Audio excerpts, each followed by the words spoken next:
May I quickly say Akwaba to Ghana, because I suppose we are doing it here in Ghana once again, and commend all the organizers for this great session.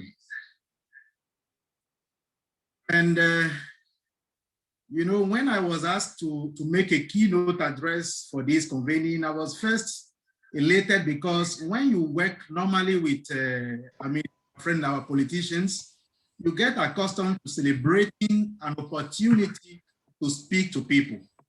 However, that's ecstasy soon turned to dread because I was just asking myself, what do you say to so many highly engaged people who want to know what rethinking Africa is all about?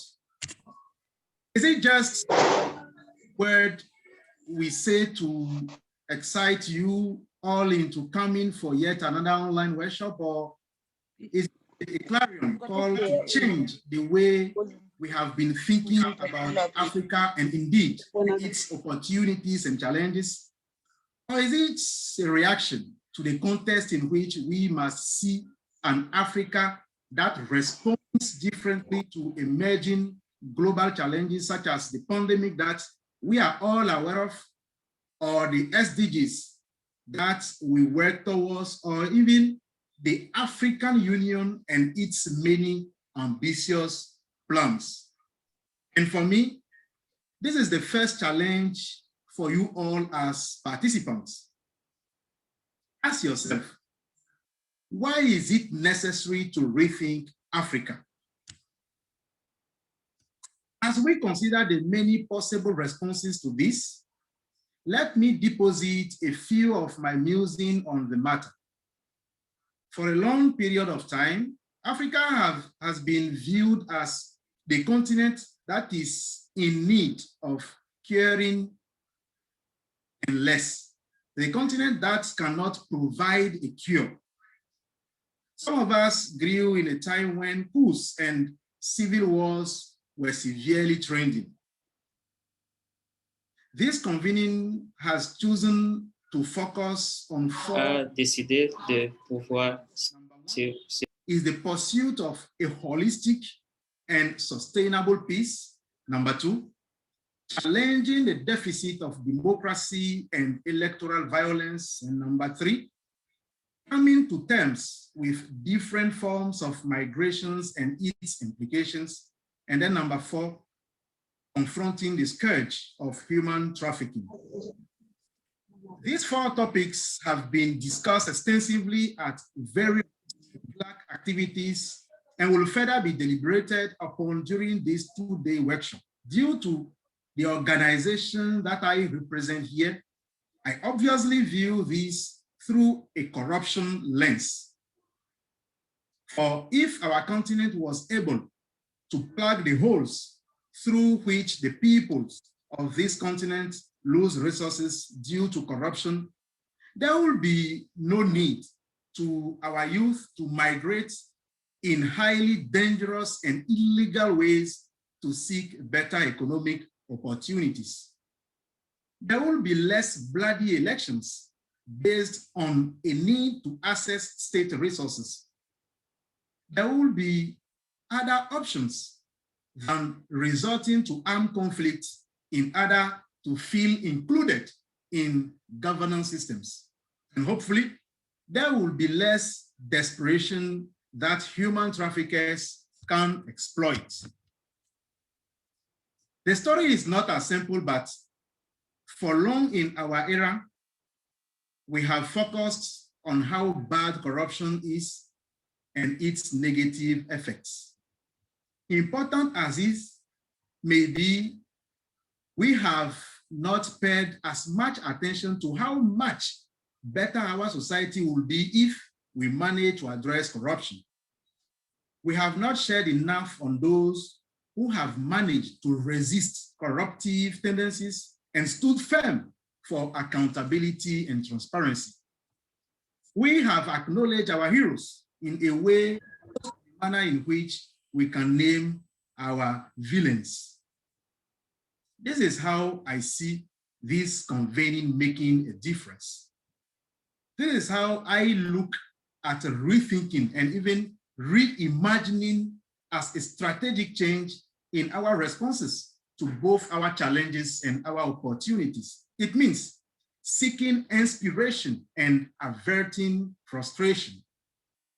It means focusing on building rather than dismantling. And indeed, it refers to the Africa we want as opposed to the Africa that needs to be cared. And so, ladies and gentlemen, dear friends and colleagues, what could be done? I want to cite 5 key conditions which should be met to guarantee the integrity of our actions.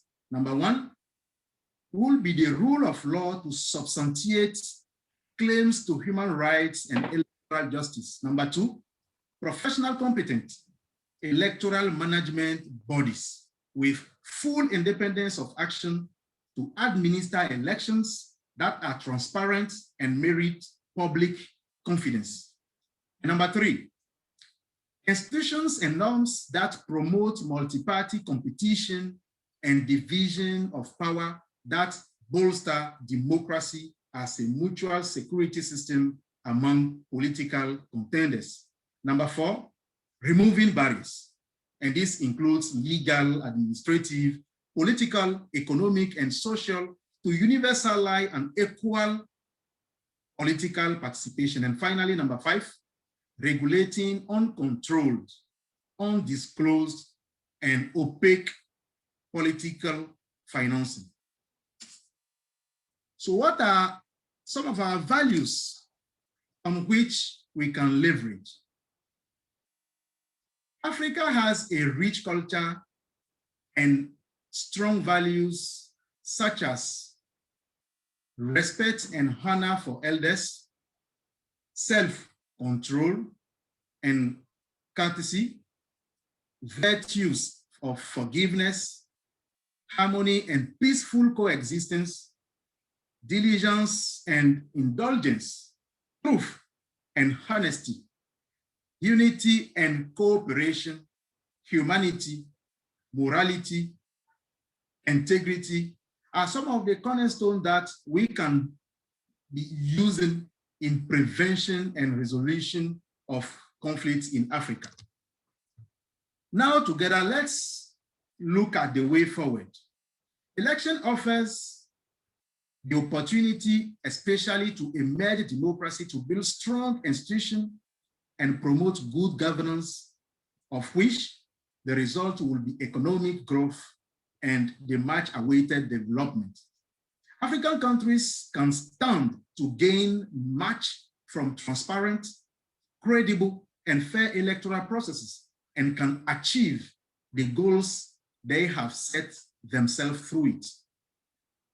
Free and fair elections conducted regularly are only one component of a healthy democratic society. A robust civil society, an independent media, a sound public administration, and an independent judiciary can help to manage the underlying tensions and grievances that elections bring to the surface. There is also the need to highly promote trust, truth, and transparency when it comes to, cooperation especially. Africa has made tremendous progress during the past couple of decades, both normatively and in practice, in developing principles of democracy and good governance, as well as in developing more sophisticated economies. Our youth have been leading the way in innovations, but sadly, remnants of the Africa needing to be saved narrative exist. It cannot be ignored that during the pandemic, there have been serious threats to stability in Ethiopia, for instance, in Mozambique, in DR Congo, and other parts of the continent.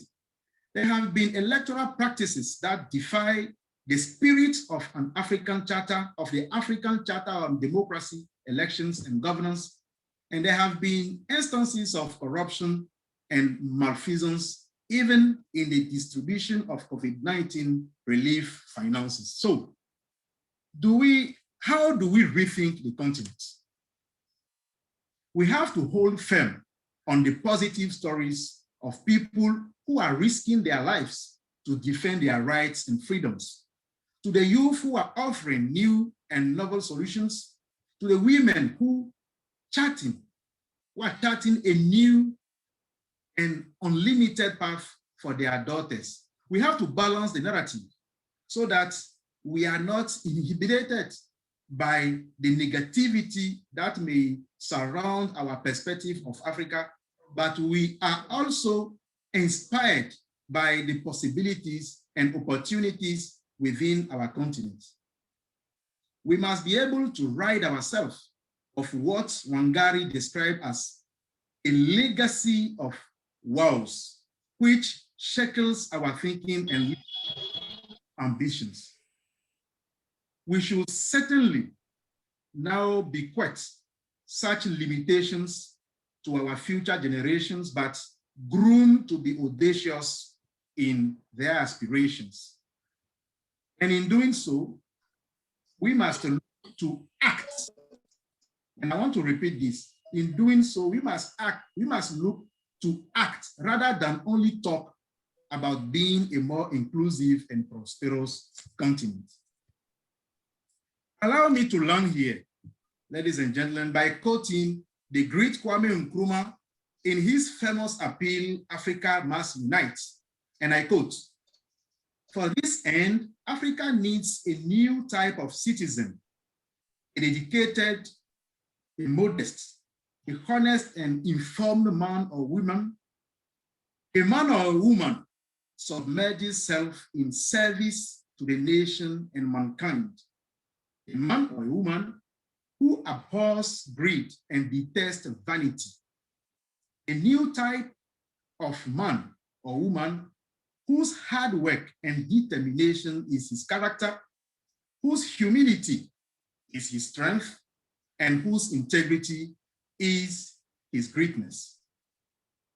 At this juncture, ladies and gentlemen, I challenge you to rethink Africa, to paint a picture that is attractive and fight for that picture, to write a new narrative for the continent and use our collective energies to bring that narrative to life.